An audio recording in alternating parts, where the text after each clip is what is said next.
Welcome to another episode of Education for Liberation series, interview series. I'm your man, Baba Dr. Brother Samori, Camara, and I am here with the good doctor, good doctor Amari Johnson, a.k.a.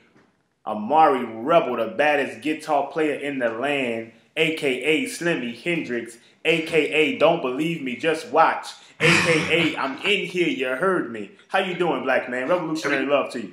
Yes, to you as well. Everything's cool, man. Good to be back on the line with you, man. No doubt, man. We did a lot of great work together. If folks out there, if you don't know who we is, you need to go and check out Make It Plain the People's Talk thing. We have a whole bunch of videos out there on YouTube. Check that out. Great shows. But let's get into it, man. We're talking about homeschooling and particularly about your dissertation, which is called, what is it called? The Spirit That Protects the Youth. Right? Maroonage, Afrikan-centered education, and the case study of Camara Academy in New Orleans, brother. What inspired you to write that, first and foremost?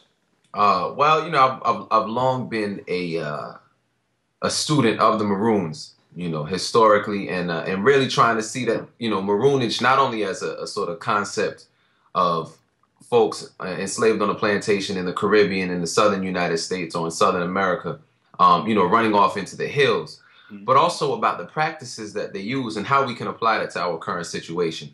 And you know, I first started doing it when I got to New Orleans. I was working with a housing organization who was really talking about creating liberated spaces. That is, you know, taking over abandoned buildings and creating housing cooperatives.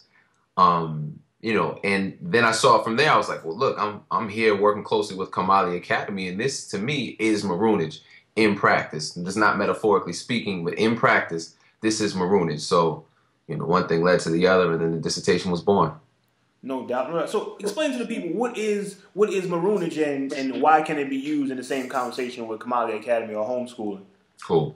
Maroonage is generally understood as the historical practices and processes by which enslaved Africans escaped from the plantation. Right. So as I said, you know, there's a lot of historical evidence in, you know, we know of things like Palmares in Brazil, which had, you know, lasted for almost a century fighting off the Portuguese and Dutch colonial armies. We know about Nanny in Jamaica, Cujo also in Jamaica. But it was pretty much Africans who were on the plantation who said we've had enough, and they escaped and created their own societies, autonomous and independent, outside of the plantation complex. Absolutely. Now, when I say that, you know, if we look at not necessarily the product, what they call maroon societies, but the process, maroonage, how did they escape? What were the sort of philosophies that guided their escape? What were they trying to establish? And when we look at it that way, we kind of take it out of its historical context, making it trans-historical. That is to say that we still living in oppressed societies today, the plantation, can find ways of building communities autonomously outside of the plantation complex. So when we talk about homeschooling, and Kamali in particular, we're talking about leaving the mainstream education system, which you accurately refer to as the public school system. That's right. And doing things on our own terms. So there it is. So if Camara Academy and homeschools and African-centered institutions like it are maroonage, are our own, as they say, spaces, right? Liberated spaces. Why don't you think more people come off the plantation and either build or educate their own children?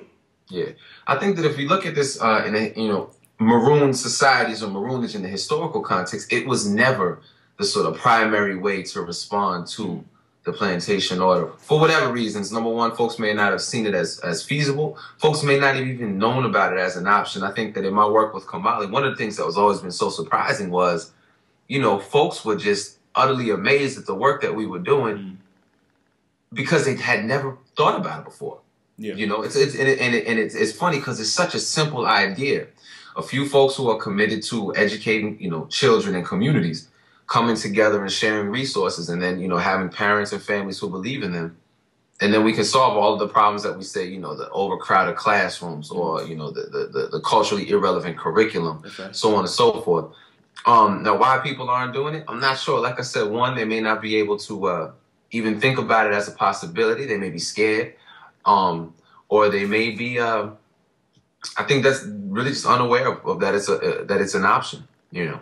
No doubt. Well, as Malcolm said, you always had the house Negroes and the field Negroes, and those field Negroes were, when asked, right, are you ready to run away? They didn't ask many other questions. They just said any place is better than here, right? Any place is better than the public school system. Any place is better than the miseducation or cultural misorientation that our children are getting in the school system as it is right now, and we can do a lot better job. And so, of course, you talk about New Orleans in your dissertation, The Spirit That Protects the Youth. And you talk a lot about disengagement in charter schools. What's your thoughts on charter schools? Well, when I first moved to New Orleans, I was actually was a teacher at a charter school. And, you know, I had been familiar with the discussion about, you know, charter schools and the debates about charter schools, but actually being up in one. And in New Orleans in particular, because New Orleans is a special case. The charter schools basically took over the city right after Katrina. The state had long wanted to take over the Orleans Parish School Board, and Katrina kind of provided the impetus and the sort of opened the door for them to be able to do that. So what happened was, I mean, there's very few public schools left to the Orleans Parish School Board. They were issued out to basically the highest bidder. Private organizations came in, such as KIP and a few others, the New Schools for New Orleans, so on and so forth, all had their hands in New Orleans schools. In fact, it was something to the effect of 90% of the schools, the charters that were issued to people who were from outside of New Orleans. These are mostly, you know, 30-something white men and women who are coming from outside, who have corporate connections, who are educating 99% black school district. Yeah. So, you know, when I was in the school, one of the things that I was noticing was my job was a literary specialist. So I kind of got to float around and I was working with students who were 4 to 5 grade levels below their reading level. And, you know, I was just struck by, number one, walking into classrooms and having teachers, most of whom were TFA, Teach for America, sitting in the back of class reading a magazine with their feet up on the desk. Another thing that kind of struck home was the funding allocated to charter schools is basically done by head count at the beginning of the year and test scores at the end of the year. Yes, so what they would do was they would make sure that they had enough students in the beginning to get their money. And as the year went on, kids were getting, you know, kicked out for quote unquote, disciplinary infractions. So, and then when it came to the end of the year testing time, there were actually students who were being told by the administration, don't come tomorrow. Because if they didn't come and they didn't take the test, it wouldn't reflect poorly on the sort of, you know, the numbers, how many students passed and so on and so forth.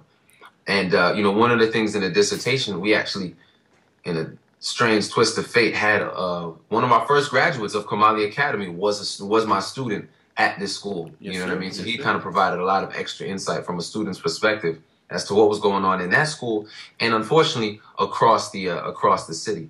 Kamali Academy, back in its first inception of the Black Star Educational Cooperative, had 2 students who, what were they, 11 and 9, correct? A boy and a girl? No. Both of them, I think, were 13 and 14. You talking about? No. I'm talking about Kamau. Yeah, 11 and 9. 11 and 9, yeah. So they basically came in April. They had been out of school, you know, the entire year. It was like there were thousands of students, literally thousands of students who had not been in school all year because there weren't enough rooms in the public schools, and the charter schools obviously didn't have enough room either. So, you know, so that was a situation that was happening out there. And to address one of the points that you made earlier, especially when we're talking about maroonage, one of the things that really surprised me through my work with Kamali, and it came out in the dissertation, was the absolute fearlessness of the families of Kamali Academy.